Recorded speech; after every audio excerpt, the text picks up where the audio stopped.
अस्सलामुअलैकुम वरहमतुल्लाह। कैसे हैं आप सब? उम्मीद करता हूं कि आप सब खैर वाफियत से होंगे। तो एमए उर्दू क्लासेस में आप सभी का बहुत बहुत खैर मकदम है।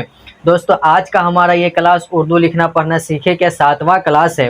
आज इस क्लास में हम उर्दू के 2 हर्फ के साथ एक लफ्ज़ बनाना सीखेंगे, यानी अल्फाज बनाना सीखेंगे, वर्ड बनाना सीखेंगे कि 2 हर्फ को जोड़ कर कैसे लफ्ज़ बनता है। ठीक है, और इसके बाद का जो भी क्लास होगा उसमें आज के इस क्लास में 2 हर्फ है, इसके बाद की जो क्लास होंगे उसमें 3 हर्फ, 4 हर्फ, 5 हर्फ। उसके बाद फिर जुमले बनाना सीखेंगे, उसके बाद फिर मजमून की तरफ बढ़ जाएंगे, यानी कहानी लिखना सीखेंगे।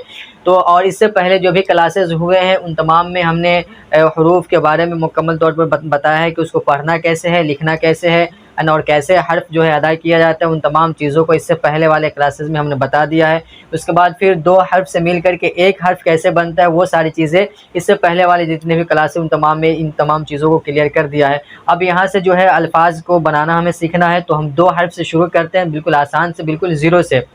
उसके बाद फिर एक एक हर्फ को इसमें ऐड करते जाएंगे। आज 2 है, फिर कल 3 है ना, नेक्स्ट क्लास जो होगा उसमें 3, उसके बाद 4 करके इस तरीके से हम आगे बढ़ते चलेंगे। तो क्लास के साथ पूरी वीडियो के साथ आप बने रहिए और लास्ट तक देखिए, वीडियो अच्छी लगे और क्लास समझ में आए और जो भी यहाँ पे हम लिखेंगे बताएंगे वो चीज़ अगर आपको समझ में आ जाए तो कमेंट करके बताएं कि हमने समझ लिया है। और चैनल को सब्सक्राइब कर लीजिए, अगर सब्सक्राइब नहीं किए हैं तो लाइक भी, वीडियो को लाइक कर दें अगर अच्छी लगे तो चलिए क्लास को शुरू करें ताकि ज़्यादा लेट ना हो और वीडियो ज़्यादा लंबी ना हो जाए। तो आज बिल्कुल एकदम शुरू से है, एकदम आसान तरीका है ना, इसमें कोई मात्रा वगैरह नहीं। इससे पहले का जो क्लास है, शुरू वाले क्लास में हमने मात्रा वगैरह भी बता दिया है। ये बिल्कुल सिंपल है ना, इसमें कोई मात्रा वगैरह इस्तेमाल नहीं हुआ। जब हम आगे बढ़ेंगे तो धीरे धीरे आसान वाले मात्रा के साथ इस्तेमाल करना शुरू करेंगे और उन तमाम के साथ लिखेंगे। ठीक है, ये बिल्कुल सादा लफ्ज़ है, सादा ये शब्द है ना, उसके साथ हम उर्दू लिखेंगे एकदम आसानी के साथ। तो सबसे पहले यहाँ पे लिखा है रब। ठीक है, तो अब हमको क्या करना है, सबसे पहले देखना है कि कौन सा अक्षर है। ठीक है, तो र है, तो र की उर्दू क्या आती है? तो र की उर्दू आती है रे। ठीक है, रे और जोर है ना। उसके बाद ब है, तो ब की उर्दू आती है बे, बराबर हो जाएगा रब, ये ना, ये रब। अब यहाँ पे तो रे बे दोनों अलग अलग लिखे हैं। ठीक है, उसके बाद अभी जो और लिखेंगे उसमें हर्फ जो है मिल जाएगा। तो इस चीज़ को क्लियर करने के लिए, अगर इस चीज़ को अच्छे तौर पर समझना है तो इससे पहले वाले जो क्लास है उस क्लास को आप जाकर देख लीजिए, उसमें हमने इसी चीज़ को क्लियर किया है, कौन हर्फ सटेगा कौन हर्फ नहीं सटेगा। गालिबन वो 5वां क्लास में हमने समझाया है कि कुछ ऐसे हरूफ है, ये 9-10 हरूफ ऐसे हैं जो कभी मिलते हैं कभी नहीं मिलते। तो कब मिलते हैं और कब नहीं मिलते हैं तो उसको आप जाकर के 5वां क्लास में देख लीजिए, इंशाल्लाह समझ में आ जाएगा। ठीक है, तो ये लिखा गया रब, रे जोर बे, उसके बाद बराबर रब। अब है जल, तो जा की उर्दू आती है जीम। ठीक है, जोर है, उसके बाद लाम, ला की उर्दू आती है लाम। ठीक है, अब बराबर अब इस दोनों को जोड़ना है। ठीक है, तो अब जोड़ना है तो हम जिस तरीके से ऊपर में रब लिखे थे तो रे को अलग और बे को अलग लिख दिए थे, तो अभी हमको जिम और लाम को अलग नहीं लिखना है ना, इसको मिला करके लिखना है। तो अब क्या करेंगे कि इसमें से हम आधा कट करेंगे, इतना कट कर देना है। तो कौन सा हर्फ कटेगा और कौन सा हर्फ पूरा लिखा जाता है, इसके लिए भी हमने क्लास कराया है। आप जाकर के इससे पहले वाली जो वीडियोज़ हैं उनमें देख लीजिए, उसमें समझ में आ जाएगा। ठीक है, तो हम यहाँ से जीम को आधा काटेंगे, इतना काट लेंगे और इसमें लाम को मिला देंगे, जीम इतना आ गया और इस्लाम को पूरा जोड़ेंगे, ये बन गया जल। ठीक है, और आखिर में जो भी हर्फ आता है, जो भी हर्फ आखिर में आएगा वो मुकम्मल लिखा जाता है। ठीक है, उसका ख्याल रखें आप। उसके बाद है थम। थम अभी जो हमने कहा था कि 2 हर्फ को मिला करके एक हर्फ बनाना हमने सिखाया है, तो वो कैसे बनता है। ये थम जो है इसमें असल में 2 हर्फ है और 2 हर्फ से ये एक हर्फ बना हुआ है। वो किस तरीके से, तो वो इसमें एक ते है और ये है, ये दोनों जब आपस में मिल जाता है तब ये बन जाता है थ। ठीक है, सेम उसी तरीके से जैसे हिंदी में त और थ जो है ना, तो क्या करते हैं, टी से त और थ बनाने के लिए टी के साथ जब हम एच को ऐड करते हैं तो ये बन जाता है थ। ठीक है, तो इसी तरीके से उर्दू में भी है ना। तो उर्दू में यहाँ उल्टा हो गया, सीधा कर दे, उर्दू में ते है और ये जो थ है, तो थ को बनाने के लिए क्या करेंगे, उसी तरह जैसे हमने यहाँ पे एच ऐड किया था उसी तरीके से यहाँ ते के साथ हम ये है ऐड करते हैं तो बन जाता है थ। ठीक है, तो यहाँ पे हमको वही करना है। तो ये दो हर्फ को मिला करके एक हर्फ बनाया जाता है इस तरीके से, ठीक है। तो इससे पहले वाले जो क्लास है उसमें जा करके देख लीजिए, वहाँ समझ में आ जाएगा। तो था का किस तरह है, था और जोर, माँ की उर्दू आती है मीम इक्वल टू थम। अब दोनों को जोड़ देंगे तो बन जाएगा थम, है ना, इस तरीके से। अब इसके बाद हर्फ है भर, ये लफ्ज़ जो यहाँ पे लिखा हुआ है भर, तो भर भी वही है कि इसमें दो हर्फ है, दो हर्फ मिल करके एक हर्फ बना हुआ है। तो भ कैसे लिखना है, तो इसमें आता है आधा, जिस तरीके से इसको बना है उसी तरीके से इसको भी बनाना है। तो आधा बे और इसमें हे को जोड़ देंगे तो बन जाता है भ, ठीक है। तो इसका काम हो गया भ। अब इसमें उसके बाद है रे, र, तो र की उर्दू आती है रे इक्वल टू भर, बन गया भर। यहाँ पे देखिए रे जो है अलग है और यहाँ पे रे जो है जुड़ गया है।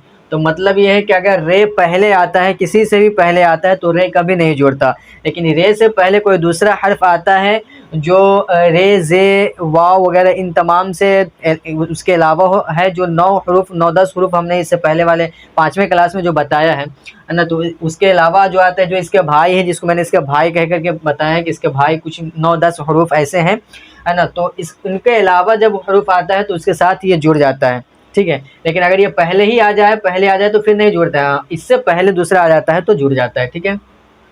अब आगे है गर, ग की उर्दू आती है गाफ, गाफ और उसके बाद फिर र की रे, ठीक है। अब क्या करना है, दोनों के एक साथ मिलाना है। तो यहाँ से आधा काटेंगे, इसको इतना काट दिया, है ना, ग और फिर र को है जो इसमें मिला देना है, इसे जोड़ देंगे तो बन जाएगा गर। अब उसके बाद है गम। अब यहाँ पे एक चीज़ गौर की है, वो देखिए कि दोनों ग ही है लेकिन अब लिखाएगा अलग अलग, है ना। लेकिन इसमें क्या है कि ये इस वाले ग में जो है कोई नुक्ता वगैरह नहीं है और इसमें एक नुक्ता यानी बिंदु पड़ा हुआ है।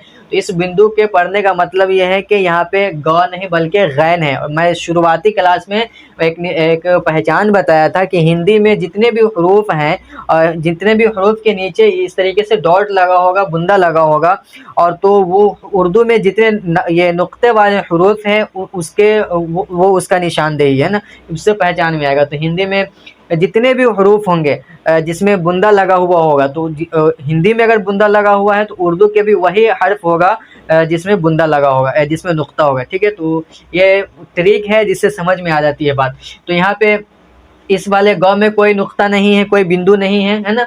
तो इस यहाँ पे क्या लिखे हैं, गाफ लिखे हैं। लेकिन इस वाले में क्या है कि इस वाले ग में बुंदा है, डॉट है, जिसको नुक्ता बोलते हैं हम, है ना। तो डॉट है तो इसकी उर्दू जो आएगी गैन आएगी, गैन, जिसके ऊपर में भी एक नुक्ता होता है, ठीक है। तो गैन है। तो उसके बाद क्या करना है, और फिर इसके बाद है मीम। तो मीम को यहाँ लिख दिया मीम। अब इक्वल टू में आएगा क्या, दोनों का अब एक साथ जोड़ना है। तो दोनों को जोड़ने के लिए क्या करना है, फिर यहाँ से हम आधा कट करेंगे, इतना काट देंगे और उसके बाद यहाँ पे लिखेंगे, ये हो गया गैन का आधा, गैन काट करके आधा लाया, उसके बाद इसमें जोड़ दिया मीम को, तो बन गया गम, ठीक है। उसके बाद है अब डर। तो ड की उर्दू आती है, थोड़ा तेज़ी के साथ चलते ताकि वीडियो लंबी ना हो। डर, ड की उर्दू आती है डाल प्लस रे, र की उर्दू रे। तो दोनों को जब जोड़ देंगे तो डर। अब ये जो दोनों हैं वो अलग अलग ही रहेगा। उसके बाद है छत। तो छत वाला में भी यहाँ पे जिस तरीके से था भ बनाया हूँ उसी तरीके से छत भी बनता है, ठीक है। तो क्या बनेगा, छ का चे में हे लगा छ, जोर, ता की उर्दू ते इक्वल टू छत। अब दोनों को मिलाना है तो क्या इसी में ला करके इसको जोड़ देंगे तो बन जाएगा छत, छत, है ना। इस तरीके से इसके साथ क्या है कि लिखने भी आ जाएगा और पढ़ने भी आ जाएगा, दोनों समझ में आ जाएगा, ठीक है। अब यहाँ पे है झट। तो झट में भी उसी तरीके से जैसे भ था, है ना, छ है, उसी तरीके से झट भी बनेगा। तो इसमें जीम और हे को मिलाएंगे तो झ बन जाएगा, ठीक है। और प्लस टे की उर्दू, ट की उर्दू टे, इस दोनों को मिला देंगे तो बन जाएगा झट, ठीक है। अब है तब। त की उर्दू आती है ते, ठीक है, प्लस ब की उर्दू बे इक्वल टू तब। अब दोनों को जोड़ देना है तो आधा ते लिखेंगे, इतना यहाँ से काट देंगे ते और इसमें ला देंगे, जोड़ देंगे बे, बन जाएगा तब। उसके बाद है सब, सब सीन, इस वाले स की उर्दू आती है सीन प्लस बे। अब दोनों को जोड़ देना है, यहाँ से सीन को आधा काट देंगे तो क्या बन जाएगा, इतना सीन लाया यहाँ से इतना काट दिया, उसके बाद इसमें बे को जोड़ देंगे, बन गया सब। उसके बाद है कब, तो कब जो है क की उर्दू आती है काफ, है ना, ये वाला काफ। और इसमें एक चीज़ और ध्यान दीजिए कि अगर हिंदी वाले क में नुक्ता लगा हुआ है, ठीक है, अगर हिंदी का क है, जैसे ये हिंदी का क हुआ और इसमें नुक्ता लगा हुआ है, तो ये कौन सा काफ होगा, उर्दू में जो काफ दो नुक्ता वाला है ये वाला काफ होगा। लेकिन यहाँ पे देखिए, यहाँ पे नुक्ता नहीं है तो मैंने छोटा वाला काफ लिखा है, इसको छोटी काफ बोलते हैं, ठीक है। उसके बाद इसको प्लस लगाएं, उसके बाद फिर कौन सा हर्फ है, तो बा, तो बा की उर्दू आती है बे। अब दोनों को जोड़ देना है, यहाँ से आधा काट देंगे, इसको आधा काट करके इसमें लिखना है, तो ये हुआ क, इसमें जोड़ दे ब, कब, ठीक है।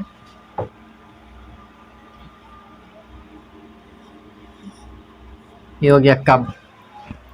अब जल्दी जल्दी आगे देखते हैं कौन सा हर्फ ये लफ्ज़ है। 10, दाल की उर्दू, द की उर्दू आती है दाल, ठीक है, और सा है तो सा की उर्दू है सीन, ठीक है। अब दोनों को जोड़ देना है तो सेम ऐसे ही होगा, ये एक साथ आपस में जुड़ता नहीं है, तो दाल जो है आपस में जुड़ेगा नहीं, अगर दाल पहले आ जाए तो नहीं जुड़ता है, फिर दाल से पहले कोई दूसरा हर्फ आ जाए जो इसके गिरोह में से नहीं, जो इसके ग्रुप में से नहीं है, जो मैंने 9-10 बताया हुआ है, वो 5वां क्लास में वहाँ देख लीजिए कि कौन कौन से हरूफ है जो कब जुड़ता है और कब नहीं जुड़ता है। तो उसमें ये दाल, जाल, डाल, रे, जे, वाव वगैरह शामिल है, अलिफ वगैरह शामिल है, ठीक है। तो अब ये दाल सीन जो है, ये दाल पहले आ गया सीन से, तो ये दाल सीन के साथ नहीं जुड़ेगा, अलग अलग लिखाएगा, बस हटा करके अलग अलग लिख देना। 10, उसके बाद है दम, तो दम में भी पहले दाल है, तो दाल जोर माँ की उर्दू आती है मीम इक्वल टू दम। जहाँ भी दाल पहले आ जाएगा तो वो उस किसी के साथ नहीं जुड़ता है, दाल है, जाल है, रे, जे, ये सब हुरूफ पहले जब भी आ जाए, जहाँ भी पहले आएगा वो कभी किसी के साथ नहीं जुड़ता है, इसको हमेशा याद रखें। और इसको मज़ीद अच्छे तरीके से समझने के लिए बार बार कह रहा हूँ, आप 5वां क्लास देख लीजिए, तो ये चीज़ जो है एकदम आसानी से समझ जाएंगे। और ये जो बहुत बड़ा कन्फ्यूज़न है, जो बिगनर्स होते हैं, जो नए बच्चे होते हैं, जो बिल्कुल नए तरीके से उर्दू, जो बिल्कुल पहली बार उर्दू लिखना चाहते हैं या उर्दू लिखने सीख रहे हैं या पढ़ रहे हैं, तो जब वो लिखने आते हैं तो उनके सामने ये परेशानी आ ही जाती है कि कैसे कौन कौन से हर्फ को जोड़ेंगे और कौन कौन से हर्फ को नहीं जोड़ेंगे। तो ये जोड़ने वाला जो मसला है ये सबके साथ होता है, तो इस चीज़ से बचने के लिए आप 5वां क्लास देख लीजिए, इंशाअल्लाह रहमान, फिर इस तरीके की परेशानी आपके साथ नहीं होगी। अब अगला लफ्ज़ हमारा है हर।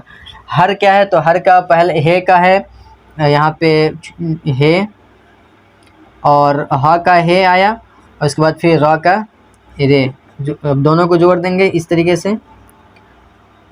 है ना। अब देखिए ये जो है ना, हे जब हम जोड़ करके किसी के साथ लिखते हैं, यहाँ तो इस तरीके से लिखा है, लेकिन जब किसी के साथ जोड़ते हैं, इसको और साफ लिख लीजिए, तो नॉर्मली ऐसे ही लिखा जाता है, जैसे इंग्लिश में छोटा वाला आर लिखते हैं ना, उसी तरीके से लिखा जाता है। लेकिन जब हम किसी के साथ इसको जोड़ते हैं ना, जब जोड़ते हैं या फिर या बीच में ये वाला हा आता है, तो उसको इस तरीके से बना के नीचे से एक लटकन लगा देते हैं, ठीक है, और इसी में कोई भी हर्फ होगा उसको जोड़ देंगे। अगर हम लिखना है, हम हैं, ये सपोज़ करें ये हम है, तो हम लिखने के लिए इसमें मीम को ऐड कर देंगे तो ये हम बन जाएगा, है ना। या इसी को जो है हर लिखना है, जो यहाँ पे है हर, तो इसमें रे लगा देंगे तो ये बन जाएगा हर, ठीक है। तो ये वाला है जो है इस तरीके से होता है। बाकी हिंदी में तो एक ह है और उर्दू में कई सारा ह है, 3 ठो आता है, एक ये वाला और एक ये वाला है, और एक जो है वो ये वाला। तो ये दोनों तो उर्दू में इस्तेमाल होते हैं, लेकिन ये वाला जो है ये अरबी में है, ये अक्सर अरबी में इस्तेमाल होता है, और उर्दू में जब भी इस्तेमाल होगा तो इस शक्ल में इस्तेमाल होगा। यहाँ देख लें, ये शक्ल है, इसी शक्ल में जब भी इस्तेमाल होता है तो ये वाला इस्तेमाल होता है। तनहा ये इस्तेमाल नहीं होता, किसी के साथ जोड़ करके एक हर्फ बनेगा तभी ये इस्तेमाल होगा, ठीक है। तो ये सब चीज़ जो है पहले के क्लास में उन्होंने बताया है कि हिंदी के तो जैसे यहाँ पे देखिए ज, तो हिंदी में तो ज एक ही है, लेकिन उर्दू में इसके जगह पे कई सारे हरूफ आते हैं, जीम आता है ना, ज़ाद आता है, जो आता है, जे आता है, तो बहुत कई सारे हैं, 4-5 हैं, ठीक है। अब आगे बढ़िए, आगे हमारा यहाँ पे है खत। तो खत में खत की उर्दू आएगी, ख की उर्दू है खे, खे ये वाला, ठीक है। अब यहाँ पे भी दो है। मैंने क्या कहा था, शुरू में कहा था कि हिंदी के अगर हर्फ पर है ना, हिंदी के अक्षर पर अगर बुंदा लगा हुआ है तो उसका मतलब है कि उर्दू में भी जो हर्फ आएगा उस पर भी बुंदा ही लगा होगा। देख लीजिए यहाँ पे खे में बुंदा लगा हुआ है तो यहाँ पे एक खे है, ठीक है, एक खे बुंदा वाला लिखे है ना। और अगर ये इस वाला ये वाला खे नहीं होता, नुक्ता नहीं होता, तो वो ये वाला ख होता। इस तरीके से काफ के साथ हे को जोड़ देते, जिस तरीके से यहाँ पे छ वगैरह बनाए थे ना, उसी तरीके से काफ के साथ हे जोड़ देंगे तो ये बन जाएगा ख, ठीक है, जिससे खाना वगैरह लिखा जाता है, ठीक है। तो यहाँ पे नुक्ता वाला है तो उर्दू में भी जो नुक्ता वाला है उसी को लिखेंगे। तो खे खे जो ते का ते, तो का ते बराबर खा, सॉरी इसमें भी जो है नुक्ता रहेगा, इसमें भी नुक्ता रहेगा। और हिंदी में कई सारे और कुछ ऐसे हरूफ होंगे जिस पे नुक्ता नहीं पड़ता, लेकिन उर्दू में उसका तलफ़ुज़ दूसरा होता है। जैसे त, ये उर्दू में, हिंदी में त एक है, लेकिन उर्दू में इसके जगह पे दो हर्फ आता है, एक ते आता है, एक तो आता है, ठीक है। तो ये सब थोड़ा सा जितनी ज़्यादा हम उर्दू पढ़ेंगे ना, लिखेंगे, उस तरीके से इन तमाम के बारे में हमें पता चलेगा कि कौन सा लफ्ज़ और कौन सा हर्फ जो है कैसे लिखा जाता है, ठीक है। तो और साउंड पे फ़र्क पड़ता है, प्रोनाउंसिएशन करने में जब हम बोलते हैं तो उसमें फ़र्क पड़ता है। इसको ते बोलते हैं, उसके इसको जो है तो बोलते हैं, इसको थोड़ा मोटा टाइप करके बोलते हैं नीचे वाले को, ठीक है। तो हिंदी में तो एक है, लेकिन उर्दू में इसका दो आता है, ठीक है। तो अगर हिंदी में बुंदा पड़ा हुआ है तो इसका मतलब है कि ये वाला तो होगा, और अगर बुंदा नहीं पड़ा है तो फिर ये वाला ते होगा। तो यहाँ पे जो ख़त है तो ख़त में ये तो है, ठीक है। तो अब दोनों को मिला लेना है। मिलाने के लिए वही करेंगे जैसे और सब में काटते चले हैं, यहाँ पे भी इसको काट देंगे आधा, और खे का इतना लाएंगे और इसमें इसको ऐड कर देंगे, तो ठीक है, ख़त। तो और ये वाला जो तो है ना, ये हमेशा पूरा लिखा जाता है, ये कटिंग नहीं होता है। उसके बाद है शब, शब। तो शब, शब का जो है कौन सा हर्फ होगा, तो उर्दू का जो होगा वो शीन प्लस ब, तो बे, ये तो बहुत बार आ गया है ना। अब दोनों को जोड़ देना है, वही करेंगे, आधा यहाँ से काटेंगे, जैसे यहाँ पे हमने सीन में काटा था उसी तरीके से यहाँ पे भी आधा काट देंगे शाह, उसके बाद ब को जोड़ देंगे, इसमें बन जाएगा शब। उसके बाद घर है, तो घर में भी वही प्रोसेस होगा जिस तरीके से छ झ में हुआ था। तो घ, घ में क्या करना है, आधा गाफ लाएंगे और उसके बाद इसमें ह को, हे को जोड़ देंगे तो बन जाएगा घ, और र के उर्दू है रे बराबर घर, दोनों को जोड़ दिया घर, ठीक है, घर बन गया। और ये चीज़ जो बनाने का है ना, वो बिल्कुल बहुत आसान तरीके से मैंने पहले बताया है कि घ, ये घ जो है ग के बाद आता है ना, ग और है घ, है ना, ऐसे है। तो इंग्लिश हम किस तरीके से बनाते हैं, जिस तरीके से इंग्लिश में कन्वर्ट करते हैं उसी तरीके से हमको यहाँ पे भी करना है। तो क्या करते हैं कि जी से ग और जी एच घ, ठीक है। तो इसी तरीके से उर्दू में हमें क्या करना होता है कि ये जो ग है, तो ग की उर्दू आती है गाफ, ठीक है।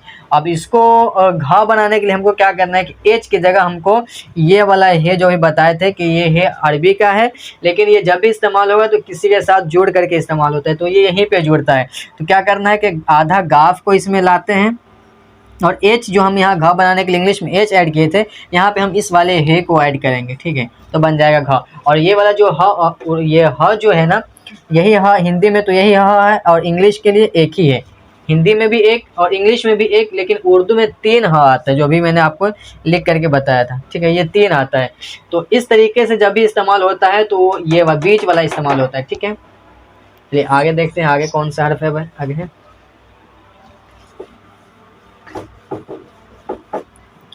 इसके बाद है त, तन। तो ते प्लस ये ना का नून बराबर तन। अब दोनों को मिलाना है, इसको आधा कट करेंगे यहाँ से और नून को पूरा का पूरा लिखेंगे, तो बन गया तन। उसके बाद है मन। तो सबसे पहले कौन सा हर्फ है मन में, तो मन में है मीम, तो मीम, और उसके बाद नून, तो नून बराबर दोनों का मिलाएंगे, मीम को आधा कट करेंगे और नून को पूरा लिखेंगे, तो मीम ये हो गया और इसमें नून, मन। उसके बाद है बल। तो बा बहुत बार आ गया, बा की उर्दू बे, ला की उर्दू लाम बराबर बल।